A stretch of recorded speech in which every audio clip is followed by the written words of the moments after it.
Hello guys, welcome to the lecture 4 of magnetism by Vidyamandir classes in collaboration with Outnet. Guys, my name is Jitin Gupta. Guys, आज के lecture के अंदर हम ampere circuital law की बात करेंगे and using ampere circuital law हम कुछ बहुत ही पॉपुलर रिजल्ट्स डिराइव करेंगे of magnetic field due to an infinite wire, infinite plane, infinite solenoid और टोरॉइड. तो गाइस, इनमें से तीन रिजल्ट हम ऑलरेडी पिछले तीन लेक्चर्स के अंदर डिराइव कर चुके हैं.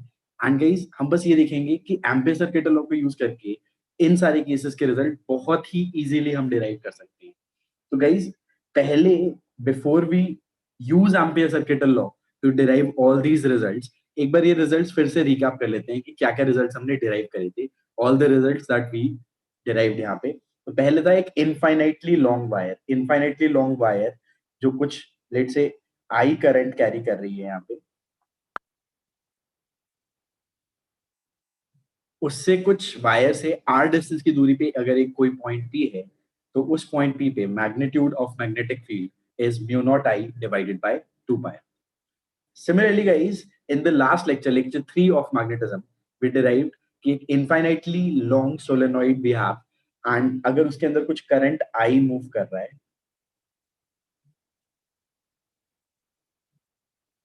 तो उसके कोर के अंदर जो मैग्नेटिक फील्ड होती है that is uniform and the magnitude is mu naught N I, where N is the number of turns per unit length. And एक और रिजल्ट जो लेक्चर 3 में ही हमने डिराइव करा था guys, that was magnetic field due to an infinite plane. Infinite plane meaning कि it is infinite in terms of length and its width. तो इसकी विड्थ इंफिनिटी है.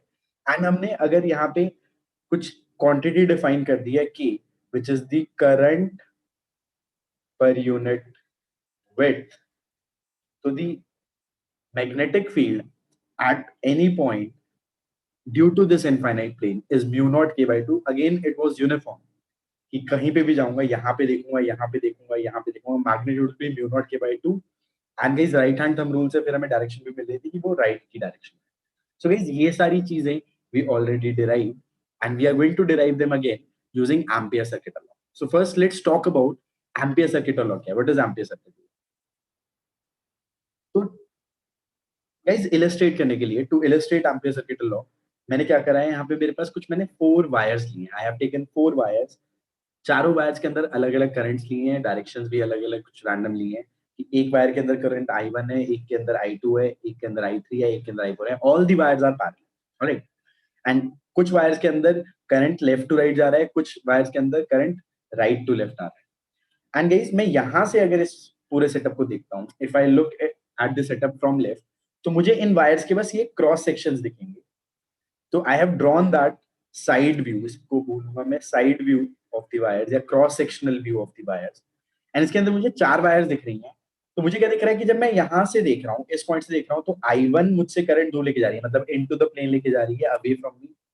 I2 करंट अंदर, सॉरी यहाँ पे मैंने I have written it wrong, यहाँ पे मैं करेक्ट कहता हूँ. तो ये वाली वायर मेरी तरफ करंट लेके आ रही थी, तो आउट ऑफ द प्लेन जो करंट आ रहा है दैट इज I2. एंड फिर से यहाँ से जो दूर इस इंसान से जो करंट दूर जा रहा है into the plane that is I3. And एक और वायर है यहाँ पे I4, उसको भी मैंने साइड में ड्रॉ कर दिया, I4 that is carrying current I4 out into the plane, away from the observer, जो देख रहा है उससे दूर. Now what I have done is कि I have done one more step. मैंने क्या करा है, इसकी एक इमेजिनरी लूप इमेजिन करा है यहाँ पे, एक क्लोज लूप, एक लूप जिसके अंदर ये 3 वायर्स का क्रॉस सेक्शन लाई कर रहा है और जो 4th वायर है उसका क्रॉस सेक्शन इस लूप से बाहर है. तो गाइस, ये क्लोज लूप, इसको हम कई बार बुलाते हैं एम्पीरियन लूप.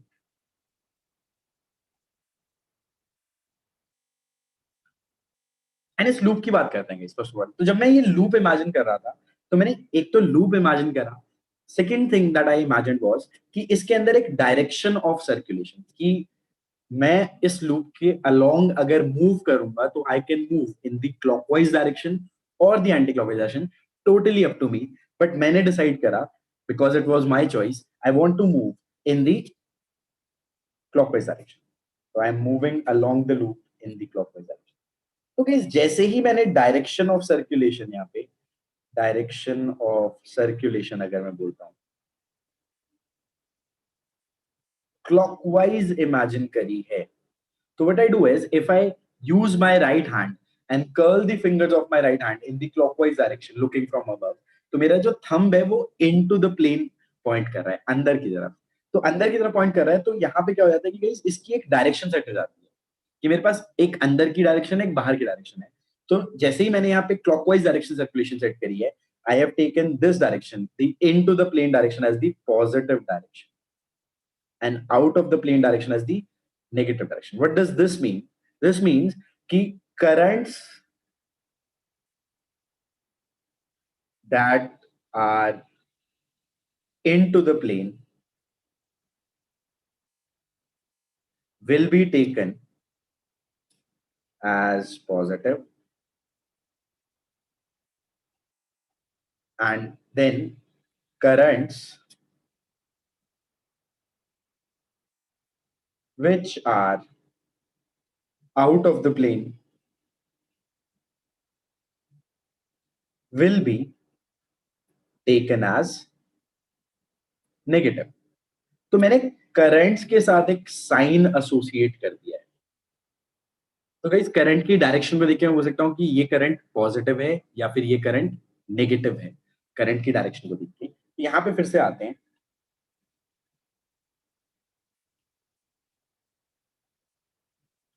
इस लूप और इन वायर्स को फिर से देखते हैं। तो मैंने जब सर्कुलेशन की डायरेक्शन यहाँ पे क्लॉकवाइज सेट कर दिया गाइस, तो इस लूप के अंदर जो करंट्स हैं, उन लूप्स के मतलब उन करंट्स के बारे में बोल सकता हूँ कि I1 इज पॉजिटिव,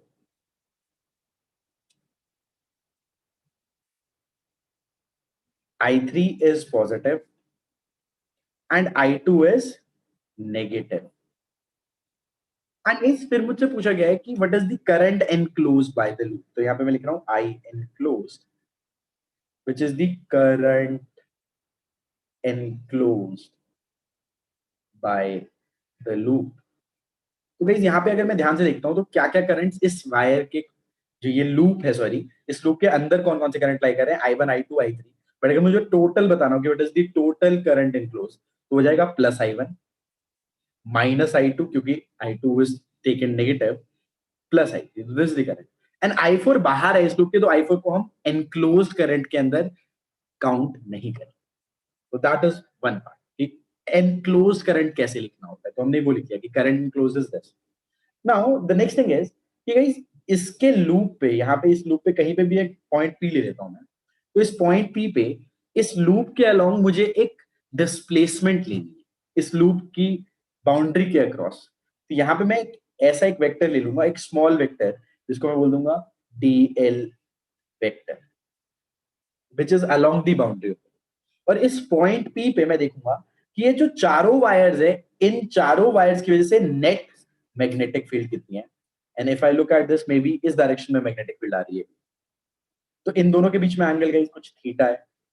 एंड फिर मैं बोल सकता हूँ कि यहाँ पे मैं एक डॉट प्रोडक्ट कंप्यूट कर सकता हूँ which is B dot dl।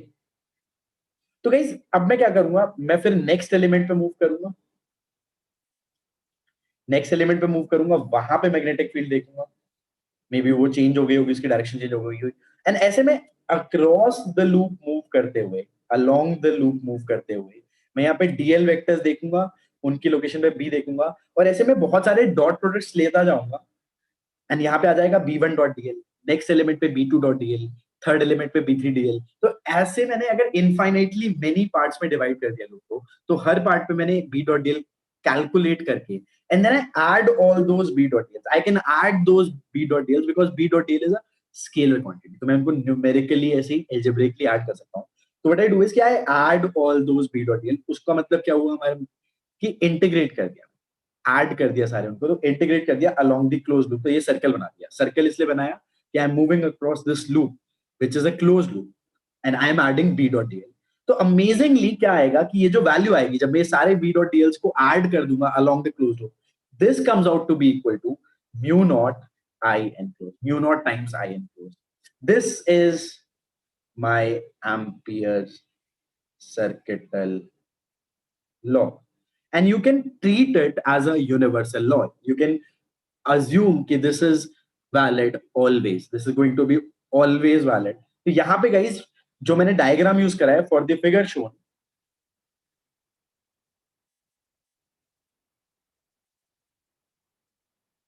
For the figure shown I can say that, क्या चीज, कि जो इंटीग्रल बी डॉट डीएल हमारे वाले लूप के लिए आएगा that will be equal to mu naught, और उसके अंदर करंट कितना इनक्लोज था guys, I1 minus I2 plus I3.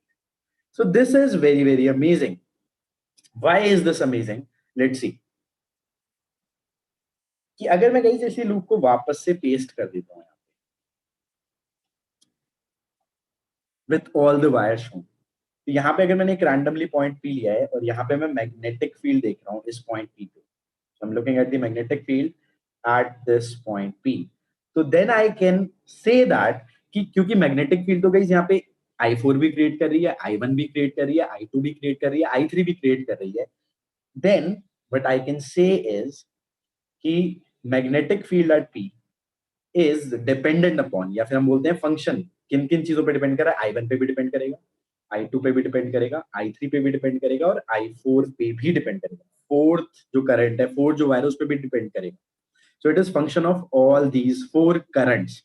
But जब मैं इन बी वेक्टर्स का इस लूप पे कहीं पे भी मैं बी वेक्टर लेके उनको डीएल करके फिर ऐड कर दूंगा डॉट डॉट डीएल के साथ लेके, तो this thing integral B dot DL over this close loop, this comes out to be only a function, किन किन चीजों पे डिपेंड कर रहा है, I1 पे, I2 पे एंड I3 पे, it is not depending upon I4, ये I4 पे डिपेंड करेगा। दिस इज अ कि ये सिर्फ और सिर्फ जो ये चीज है, ये integral B dot DL, it is only and only depending upon जो करंट्स इस लूप के अंदर लाई कर रहे हैं, इसके बाहर वाले करंट्स में इस क्वांटिटी के अंदर कोई कंट्रीब्यूशन नहीं आए।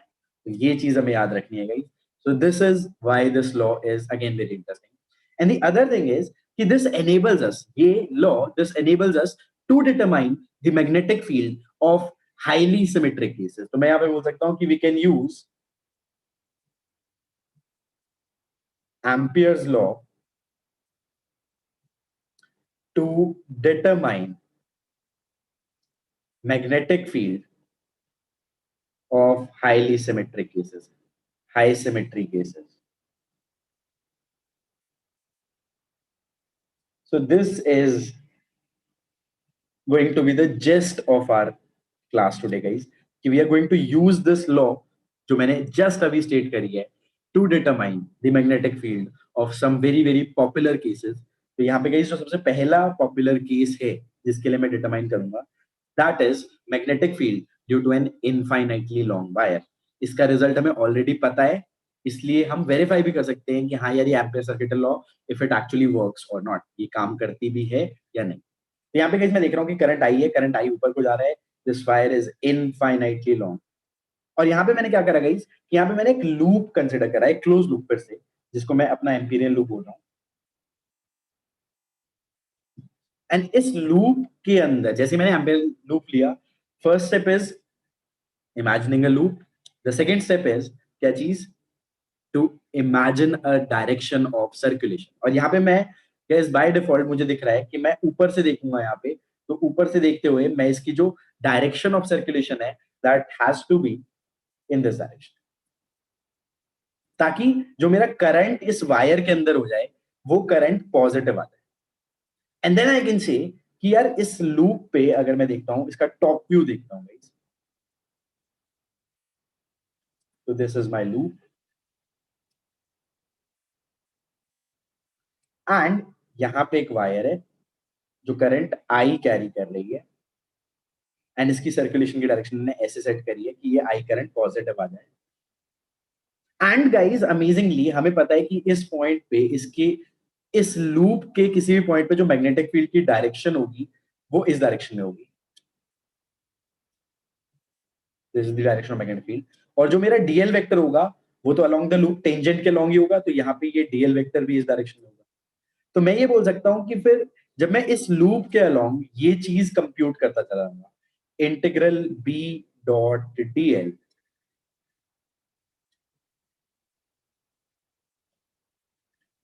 तो अमेजिंगली क्योंकि ये B और DL पैरेलल है, यहाँ पे हम देख सकते हैं कि B is parallel to DL, तो b डॉट dl की वैल्यू हर पॉइंट पे b into dl into cos of 0 हो जाएगी, which is nothing but integral b dl. And the other thing is guys, the other important thing is कि क्योंकि इस loop मैंने एक सर्कुलर लूप लिया है, this is a circular amperian loop, तो इसका डिस्टेंस फ्रॉम द वायर हर जगह सेम है, तो magnitude of magnetic field at every point of the loop is same, कि magnitude of magnetic field at every point on the loop is same, हर जगह same है, डिस्टेंस बराबर है। तो मैं क्या कर सकता हूं कि इस इंटीग्रल से, कि integral b dot dl which was equal to integral just b dl over this closed loop, क्योंकि ये b हर पॉइंट पे कांस्टेंट है, सॉरी यहाँ पे b डॉट dl की जगह b dl आ जाएगा प्लीज, एंड यहाँ पे ये b बाहर आ जाएगा इंटीग्रल से, and I will just have integral dl। And integral dl क्या है? dl एक एलिमेंट की लेंथ है, और मैं अलग अलग एलिमेंट्स पे मूव करता हुआ इन सारे dls को ऐड कर दूंगा, हर एलिमेंट की लेंथ को ऐड कर दूंगा, तो मेरे पास क्या आ जाएगा? Circumference of the loop. तो और सरकमफेरेंस ऑफ द लूप कितना है गाइस? ये तो सर्कल है, और मैं मान लेता हूं कि अगर इसका डिस्टेंस r है, तो यहाँ पे मैं बोल सकता हूँ कि सरकमफेरेंस जो हो जाएगा यहाँ पे b into circumference of circle is b into 2 and फिर मैं फाइनली अप्लाइंग एम्पियर्स लॉ,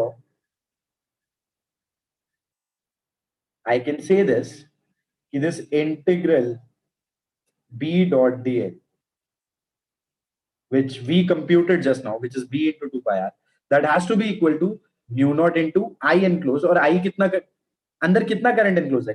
यही सिर्फ एक ही तो वायर है ना, I करंट ही तो एनक्लोज है, और तो कोई करंट है ही नहीं। तो यहाँ पे मेरे पास मैग्नीट्यूड ऑफ मैग्नेटिक फील्ड आ जाएगा mu naught I by 2 pi r, जो हम ऑलरेडी डिराइव, तो हमने पहले ही ये हमें आंसर पता था, और यहां से कितनी इजीली ये आंसर आ गया, that is the thing that is very very remarkable. So I hope guys ये समझ आ रहा है कि पहले हमने लूप कंसिडर करा, एक अच्छी ज्योमेट्री कंसिडर करी, जिससे मेरा ये जो इंटीग्रल है b dot dl this becomes easily solvable. फिर मैंने उसको इजीली सॉल्व करके लिख लिया कि integral b dot dl is b into 2 pi r। फिर मैंने एम्पियर सर्किट वाला लगाया कि this b into 2 pi r should be equal to mu naught I enclosed, यहाँ पे करंट I ही था, तो मेरे पास आ गया b into 2 pi r is mu naught I, b is equal to mu naught I by 2 pi r। So guys this is very very amazing। Moving on, एक और case के लिए प्रूव करते हैं, एक और रिजल्ट जो हमें ऑलरेडी पता है कि magnetic field due to an infinite plane, जो करंट I मतलब कुछ करंट अंदर की तरफ कैरी कर रही है, and k is given as current per unit.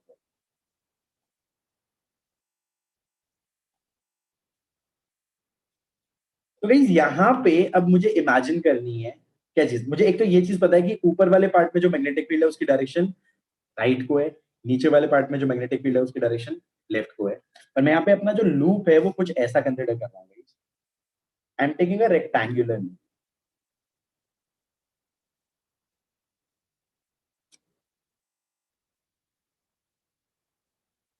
So I have taken a rectangular loop, and इस लूप के लिए गाइस ये जो रेक्टेंगुलर लूप यहाँ पे येलो कलर्ड रेक्टेंगुलर लूप आप लोगों को दिख रहा है, उसके लिए मैं डायरेक्शन ऑफ सर्कुलेशन सेट कर दूंगा, क्योंकि मेरा जो करंट है इस लूप के अंदर जो बंद करंट है that is into the plane, तो मैं यहाँ पे जो डायरेक्शन ऑफ सर्कुलेशन सेट कर दूंगा guys, that circulation direction is clockwise.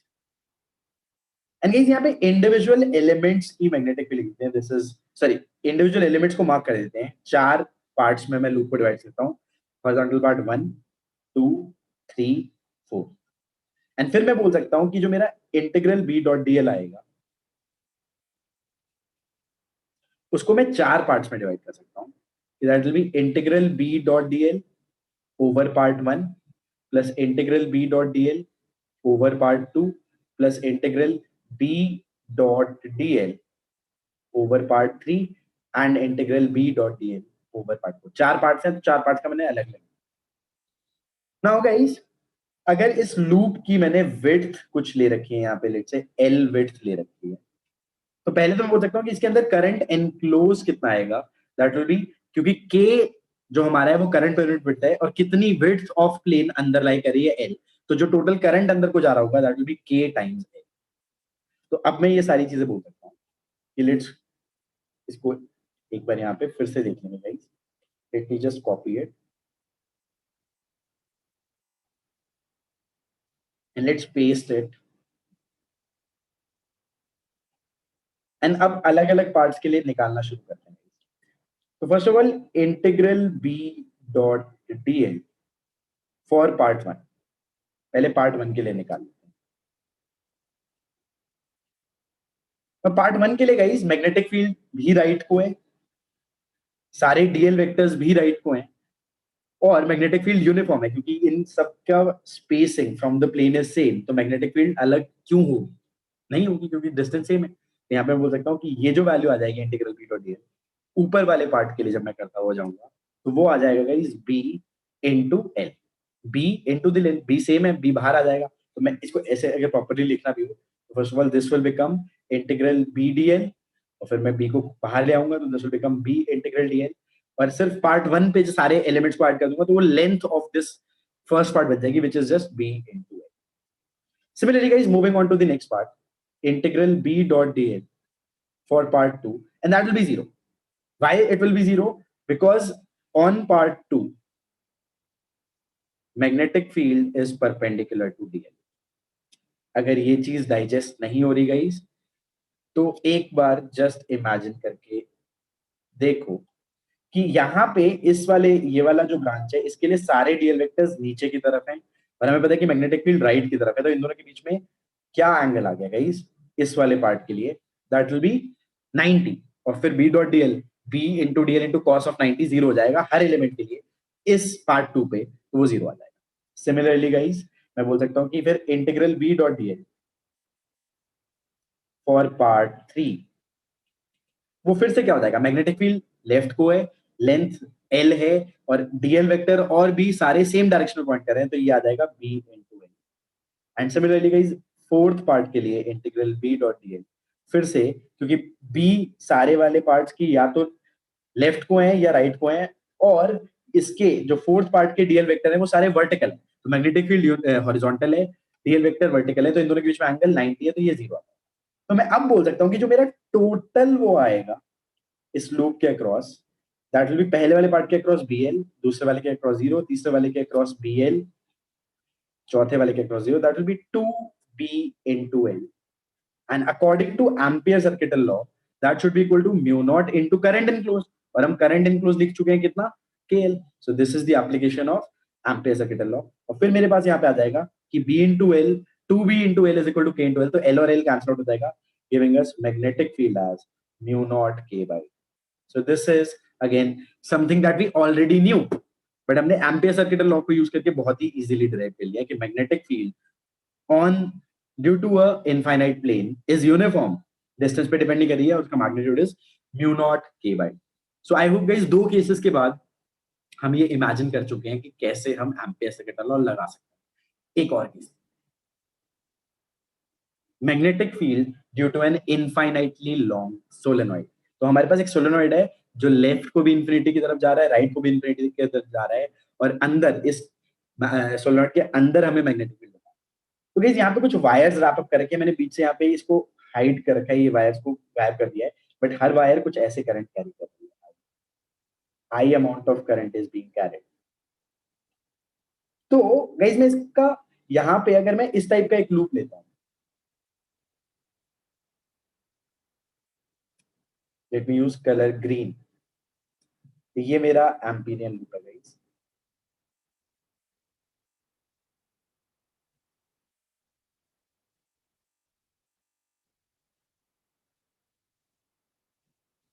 And क्योंकि ये वाली सारी वायर्स यहाँ पे करंट बाहर की तरफ लेके आ रही हैं, आउट ऑफ द प्लेन लेके आ रही हैं, तो मैंने अपनी डायरेक्शन ऑफ सर्कुलेशन इस केस में एंटी क्लॉकवाइज कर दी है। एंड गाइस हमें पता है कि कोर के अंदर तो जो फील्ड होगी वो एक्सिस के लॉन्ग होगी, तो हमें पता है कि बी यहाँ पे कुछ होगा, बी इनसाइड, एंड बाहर कुछ होगा बी आउटसाइड, क्योंकि हम सोलेनॉइड के बाहर हैं। तो एक चीज हमें याद रखनी है, क्योंकि अंदर अंदर मैग्नेटिक फील्ड लाइंस इन सारे लूप्स की ऐड हो रही है, बाहर थोड़ी सी कम होती है, तो हमें ये पता है कि अंदर वाली जो मैग्नेटिक फील्ड होती है सोलनॉइड की, that is much much greater then the magnetic field outside the solenoid. Core के अंदर मैग्नेटिक फील्ड बहुत ज्यादा होती है। तो हम यहाँ पे फिर से ये एम्पीयर सर्किटल लॉ लगा सकते हैं कि applying Ampere circuital law over this loop,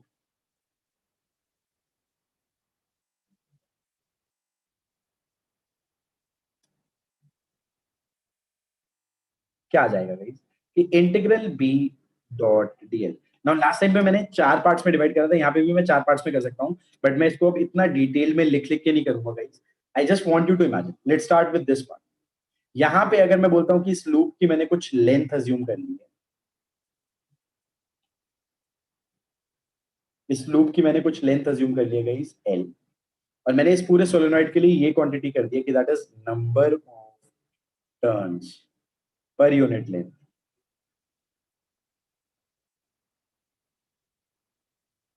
तो एक तो मैं ये चीज बोल सकता हूं कि अगर ये है तो number of loops inside the Amperian loop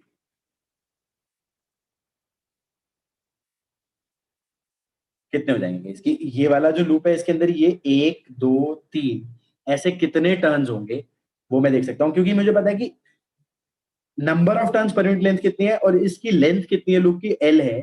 तो मैं ये बोल सकता हूं कि नंबर ऑफ लूप, अगर मैं इसको यहाँ पे बोल देता हूँ कि दैट इज कुछ कैपिटल एन, तो ये जो कैपिटल एन की वैल्यू आ जाएगी गाइस, कैपिटल एन की वैल्यू आ जाएगी number of turns per unit length into the length which is an into, and every loop is carrying current, every loop is carrying current, क्या चीज, आई। हर एक loop कितना current लेके आ रहा है, आई आई आई आई।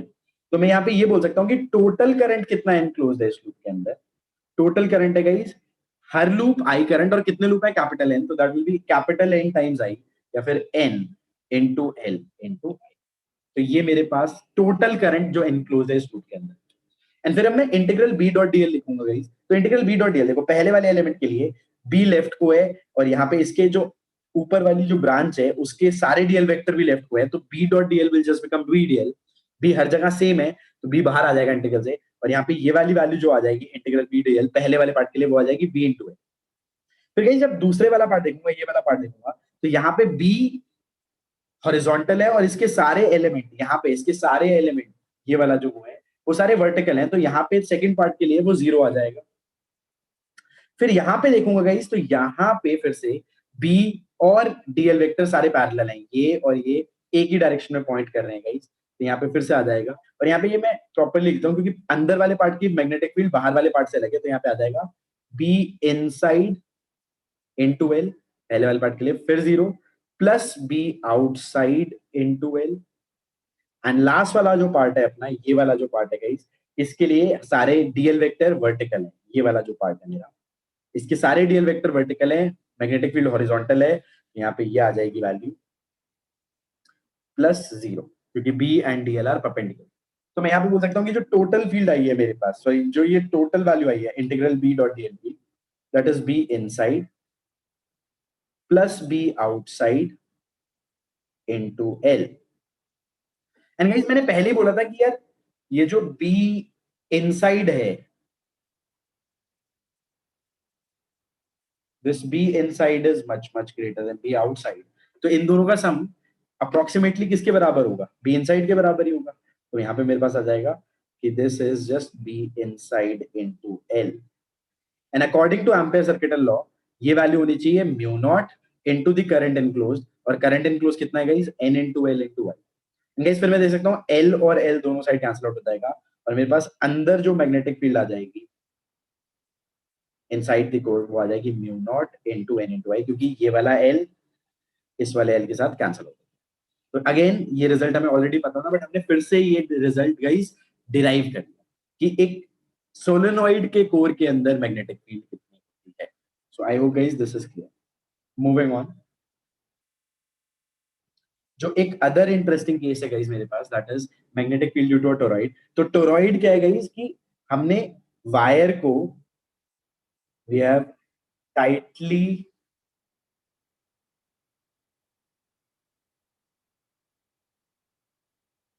wrapped the wire carrying current I along a donut shaped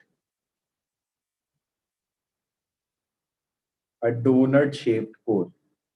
तो यहाँ पे कहीं अगर मैं इसको काट के देखता हूँ, यहाँ पे कहीं पे भी क्रॉस सेक्शन काट के देखता हूँ, तो ये जो क्रॉस सेक्शन आएगा ये सर्कुलर क्रॉस सेक्शन है। डोनट अगर आपने कभी देखा होगा तो आप इमेजिन कर सकते हो कि आपने एक हॉरिजॉन्टल ट्यूब ली और उसको बेंड करके डोनट्स को जॉइन कर दिया। तो ये ऐसा कुछ अगर मैं दिखाना भी चाहूँ कि मेरे पास एक सिलेंडर था,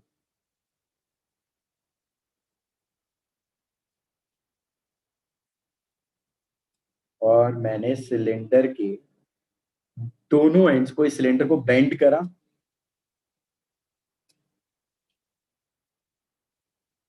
बेंड करके इसके दोनों एंड्स को ज्वाइन कर दिया, तो मेरे पास एक ऐसा ऐसा कुछ फिगर आ गया है which sort of looks like a donut. और फिर हमने उसके अराउंड वायर को रैप कर दिया और वायर करंट आई कैरी कर रही है। हमें एक और चीज दे रखी है गाइस यहाँ पे, विच इज कि total number of turns is equal to capital. And guys फिर यहाँ पे दे रखा है कि ये जो कोर है, ये इसका एक अंदर वाला डायमीटर है और एक इसका बाहर वाला डायमीटर है। उनमें ज्यादा फर्क नहीं है। यदि इनर डायमीटर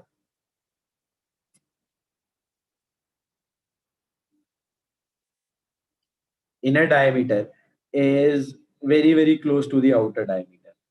तो ये जब हो जाएगा कि अंदर वाला डायमीटर और बाहर वाला डायमीटर बहुत ही, मतलब उनके बीच में बहुत ही कम गैप है, तो मतलब कोलेन ये जो टोरॉइड है उसका जो वो होगी थिकनेस वो बहुत कम हो जाएगी। और यहाँ पे ये आ गया इनर डायमीटर आउटर डायमीटर के ऑलमोस्ट बराबर है, और उसको कुछ बोल देते हैं आर। तो गाइस ये जो नंबर ऑफ टर्न्स यहाँ पे अपने को दिख रहे हैं, तो यहाँ पे एन नंबर ऑफ टर्न्स हैं, और वो फिर अप्रोक्सीमेटली अगर मैं देखता हूँ वो कितनी लेंथ के अलोंग, अगर मैं इसको फ्लैट करके रख देता हूँ तो वो एन नंबर ऑफ टर्न्स कितनी लेंथ के अक्रॉस स्प्रेड हो रखे होंगे गाइस, 2 पाई आर। तो मैं यहाँ पे ये डिफाइन कर सकता हूँ कि number of turns per unit length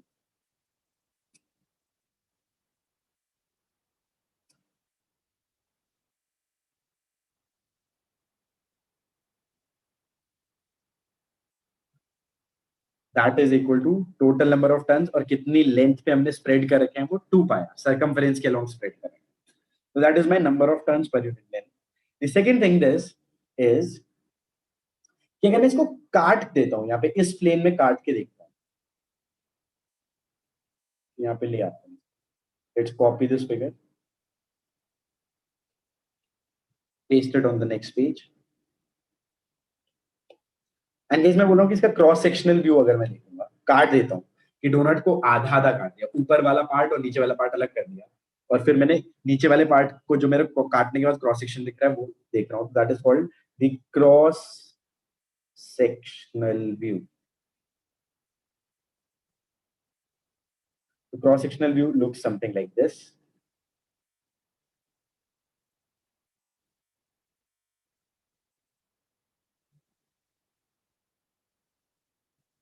alright, and guys यहाँ पे हम देख सकते हैं कि ये वाली जो वायर थी, ये जब यहाँ पे इनर वाले पार्ट में जा रही है तो ये कैरी करंट अंदर की तरफ कर रही है, इनटू द प्लेन करंट लेके जा रही है, अंदर की तरफ लेके जा रही है। तो यहाँ पे मेरे पास बहुत सारे वायर, जब मैं काटूंगा तो वायर्स भी कटेंगी और वायर्स के क्रॉस सेक्शंस देखेंगे मुझे यहाँ पे।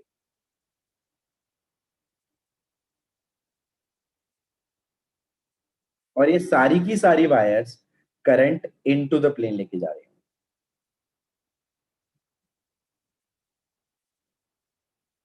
एंड ये करंट हर एक cross section I amount of current लेके जा रहा है। तो मैंने यहाँ पे क्या करा गाइस, यहाँ पे मैंने इमेजिनरी लूप ले लिया, एम्पीरियन लूप ले लिया मेरा, समथिंग लाइक दिस। एंड इस पे फिर मैंने डायरेक्शन ऑफ सर्कुलेशन सेट कर दी गाइस,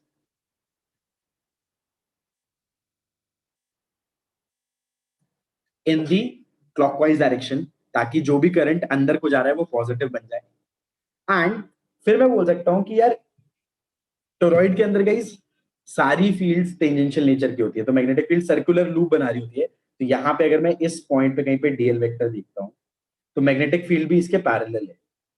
अगर मैं यहाँ पे देखता हूं तो मैग्नेटिक फील्ड भी इसके पैरेलल है यहाँ पे। तो आई hope guys this is clear. तो यहाँ पे मैं बोल सकता हूँ कि जो मेरा इंटीग्रल बी डॉट डीएल आएगा वो आ जाएगा फर्स्ट ऑफ ऑल, क्योंकि बी हर जगह सेम है तो दैट विल बिकम, एक पहले तो बी और डीएल सेम डायरेक्शन में तो this will become integral B dl, और फिर बी हर जगह सेम है इस लूप पे तो B integral dl. And guys फिर ये इंटीग्रल डीएल क्या है, इस लूप की बस सर्कमफेरेंस, तो याद आएगा B into two pi capital R. And ये गाइस मेरे पास इंटीग्रल बी डॉट डीएल आ गया। और यहाँ पे करंट एनक्लोज कितना है, तो गाइस एक वायर आई करंट लेके जा रही है, बट इस लूप के अंदर हमारे पास कितनी वायर्स एनक्लोज्ड है, capital N number of wires enclosed है। तो मेरा जो करंट एनक्लोज आ जाएगा that will be capital N times I. And फिर मैं आपको बोल सकता हूँ कि अप्लाइंग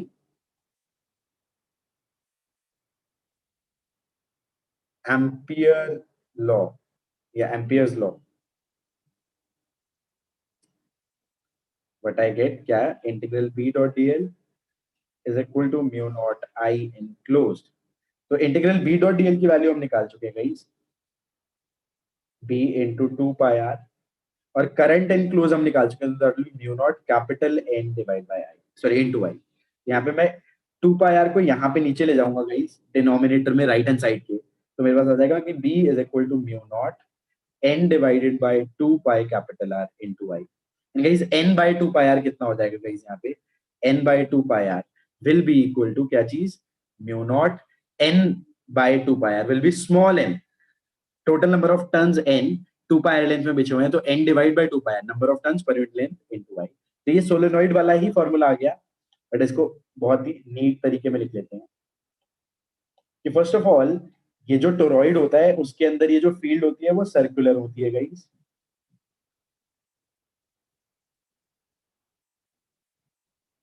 क्लोज लूप बना रही होती है, and magnitude of magnetic field inside the toroid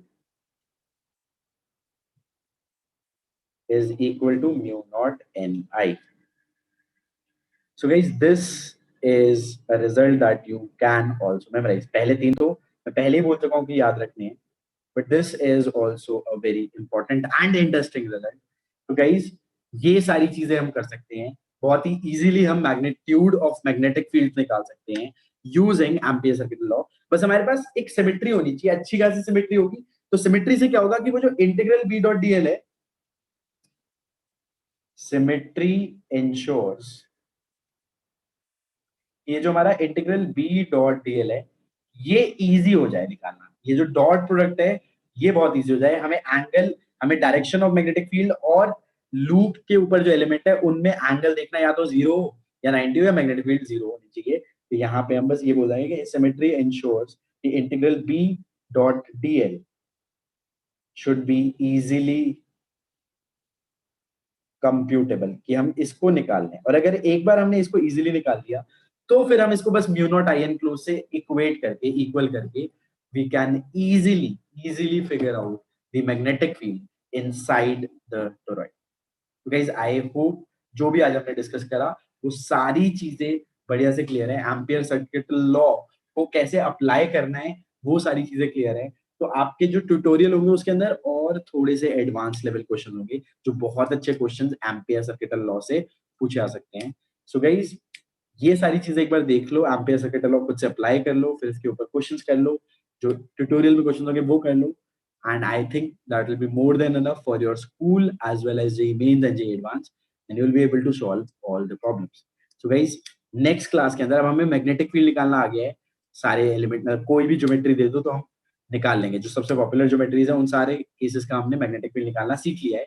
अब नेक्स्ट क्लास के अंदर लेक्चर 5 के अंदर एक नया पार्ट शुरू होगा कि अब मैग्नेटिक फील्ड है, अब मैग्नेटिक फील्ड में हमने एक चार्ज पार्टिकल को मूव करा दिया है, तो हमने देखा है कि वो चार्ज पार्टिकल जो मूव कर रहा होता है मैग्नेटिक फील्ड में उसके ऊपर फोर्स लगती है। तो will talk about force on a charge particle in magnetic field, और फिर जब मैग्नेटिक फील्ड का केस हो जाएगा तो फिर force on a charge particle on magnetic field and electric field. So please do watch the next video, that is very very very important. जो maximum questions होते हैं एग्जाम के अंदर वो नेक्स्ट वाले पार्ट से ही आते हैं। So guys thank you, happy learning and best of